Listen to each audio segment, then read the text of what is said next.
C'est l'heure de la chronique C'est bon pour la santé avec le docteur Serge Rafal. Bonjour Serge. Bonjour Ilana. Alors vous souhaitiez, Serge, nous parler ce matin de la quarantaine puis du confinement, deux des moyens utilisés tout au long de l'histoire pour contrôler une épidémie. En effet, Ilana, mais sans oublier la fuite qui constitue un réflexe primaire de l'Antiquité à nos jours.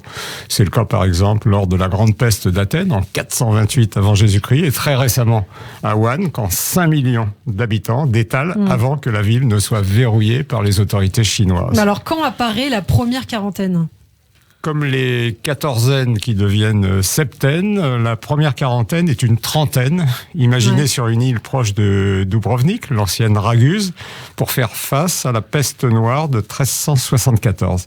Elle est étendue à 40 jours à Venise avant de disparaître progressivement des pratiques. Alors je crois que c'est assez intéressant quand même de revenir sur cette notion de quarantaine. D'où vient-elle ? Oui, je pense qu'elle découle du carême, période instituée au IVe siècle en référence aux 40 jours du jeûne de Moïse et aux 40 jours de la tentation du Christ dans le désert entre son baptême et le début de sa vie publique. Les non-croyants y voient eux une référence à l'illustre médecin grec Hippocrate pour qui la maladie devient chronique à partir du 40e jour. Et la quarantaine est ensuite remplacée par le lazaret. Oui, celui-ci apparaît au XVe siècle. C'est un établissement ou un local de mise en quarantaine destiné aux passagers, aux équipages, aux marchandises en provenance de ports où sévissait la peste.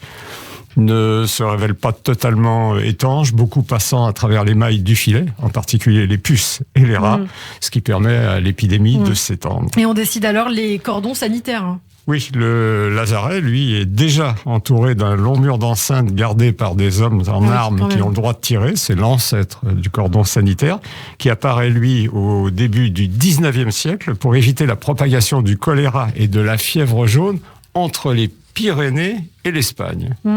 Et déjà, les gens se révoltent avec des violences et de nombreux morts tout au long de ces cordons. C'est par exemple ce qu'on observe aussi en 2013 en Afrique de l'Ouest lors de l'épidémie d'Ebola. Et des polémiques sur ces mesures de quarantaine ou de confinement aussi, j'imagine. En effet, puisqu'on enferme ensemble des personnes malades et des personnes saines sans vraiment isoler les premières. Le confinement, tel qu'il a été réalisé chez nous, n'a pas stoppé l'épidémie. Il en a juste ralenti la progression, principalement pour protéger l'hôpital. Mais ça, c'est important de le dire, mais le confinement est tout de même utile. Bien évidemment, les chiffres le confirment. Le premier confinement était inévitable compte tenu de l'impréparation du pays. Manque de tests, manque de masques, manque de stratégie. Le second aurait probablement pu être évité si de bonnes mesures avaient été prises à temps, c'est-à-dire début septembre, moment où les scientifiques commençaient à tirer la sonnette d'alarme et prédisaient ce qui allait se passer. Souvenons-nous qu'il a seulement démarré fin octobre. Vous parlez de mesures, Serge, mais alors lesquelles ? Du triptyque tester, tracer et isoler. Dans une épidémie, tester pour tester ne sert à rien, nous l'avons bien vu. Il faut obtenir les résultats des tests très rapidement pour pouvoir ensuite tracer, ce qui est seulement possible quand le nombre des cas n'est pas trop élevé, à 5000 par jour maximum.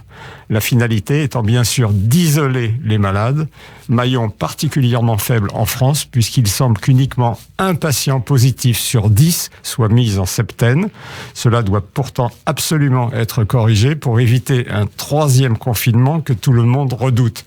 La vaccination démarre, mais l'épidémie n'est pas derrière nous. Elle peut encore nous réserver des surprises. Même le président n'est pas à l'abri. Et oui, prudence, gardez votre masque en permanence, surtout si vous empruntez notamment les transports en commun. Merci beaucoup au docteur Serge Rafal. On vous retrouve dès demain pour une toute nouvelle chronique santé.